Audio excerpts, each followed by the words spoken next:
Hello বন্ধুরা, বানিস blog and মেথডে তোমাদের স্বাগত জানাই। এই ভ্যাপসা গরমে আজ আমি তোমাদের সাথে শেয়ার করব একটা ঠান্ডা শরবতের রেসিপি। সেই ঠান্ডা ঠান্ডা আম পোড়া শরবত আমি কিভাবে তৈরি করব তাই আমি তোমাদের সাথে শেয়ার করব। তো চলো দেরি না করে দেখে নেওয়া যাক কিভাবে তৈরি করি। আম পোড়ার শরবত বানানোর জন্য আমি গাছ থেকে পেড়ে নিয়েছি দুটো কাঁচা আম। এবার আমি এই দুটো আমকে সুন্দর করে ওভেনে পুড়িয়ে নেব।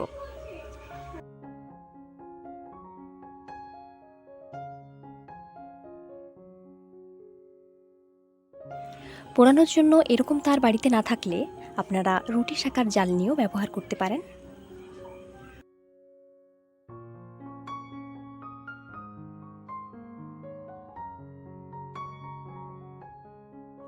আমগুলোকে আমি বেশ কয়েকবার উল্টে পাল্টে পুড়িয়ে নেব, কারণ আমগুলোর সব দিকটাই তাহলে সেদ্ধ হবে।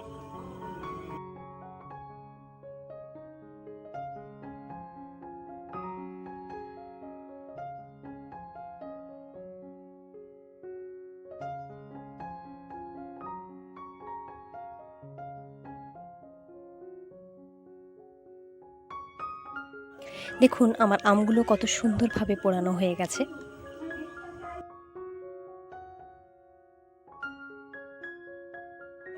এবার আমি আমগুলোকে নামিয়ে আমগুলোকে ঠান্ডা করার জন্য একটা পাত্রে কিছুটা ঠান্ডা জল নিয়ে তার মধ্যে আমগুলোকে দিয়ে আমগুলোকে ঠান্ডা করে নেব।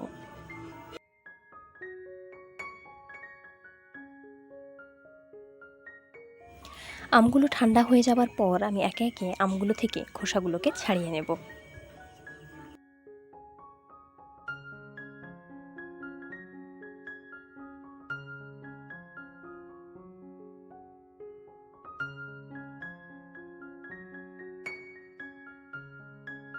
দেখুন বন্ধুরা, আমটা চারপাশে সুন্দরভাবে পোড়া হয়েছে, তাই আমটার ছালগুলো কত সুন্দরভাবে ছেড়ে যাচ্ছে।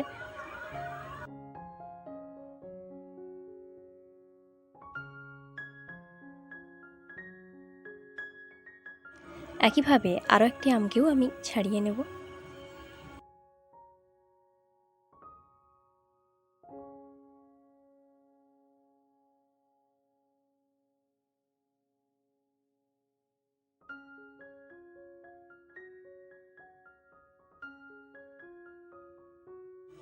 এবার আমি আমগুলোকে এইভাবে হাত দিয়ে চেপে আমের শাঁসগুলোকে বের করে নেব।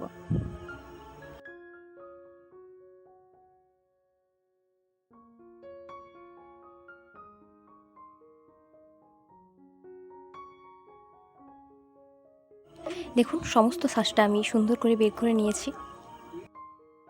এবার আমি বের করে রাখা শাঁসটাকে একটা মিক্সার গ্রাইন্ডারে দিয়ে তার মধ্যে দিয়ে দেবো দুটো কাঁচা লঙ্কা আর আগে থেকে গুঁড়ো করে রাখা চিনি। তারপর এই সমস্ত উপকরণকে আমি মিক্সিতে বেটে নেব। আমসহ সমস্ত উপকরণগুলোর পেস্ট ঠিক এই রকমই হবে। এবার আমি শরবতের এরকম একটা কাপ নিয়ে তার মধ্যে দিয়ে দেব 2 থেকে 3 চামচ তৈরি করে রাখা পেস্ট।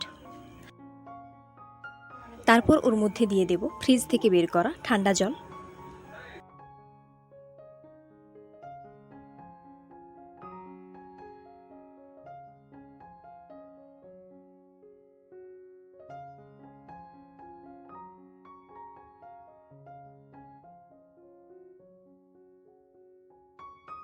পেস্টটাকে সুন্দর করে ওই ঠান্ডা জলের মধ্যে মিশিয়ে নেব।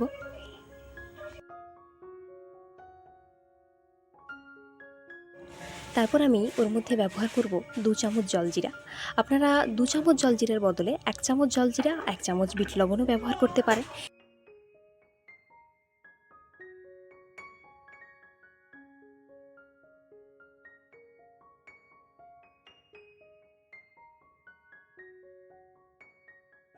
এরপর আমি এর মধ্যে মিশিয়ে দেব 1 চামচ গুঁড়ো করে রাখা চিনি।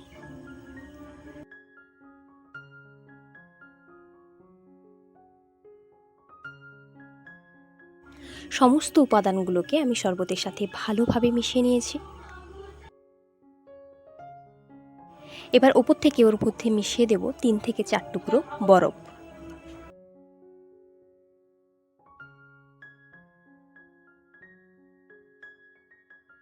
তারপর এক ফালি লেবু দিয়েই ডেকোরেট করে নিলেই তৈরি হয়ে যাবে বাড়িতে তৈরি ঠান্ডা ঠান্ডা আম পোড়ার শরবত।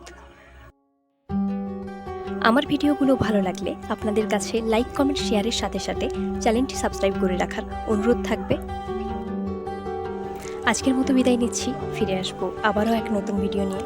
ভালো থাকবেন সবাই, ধন্যবাদ।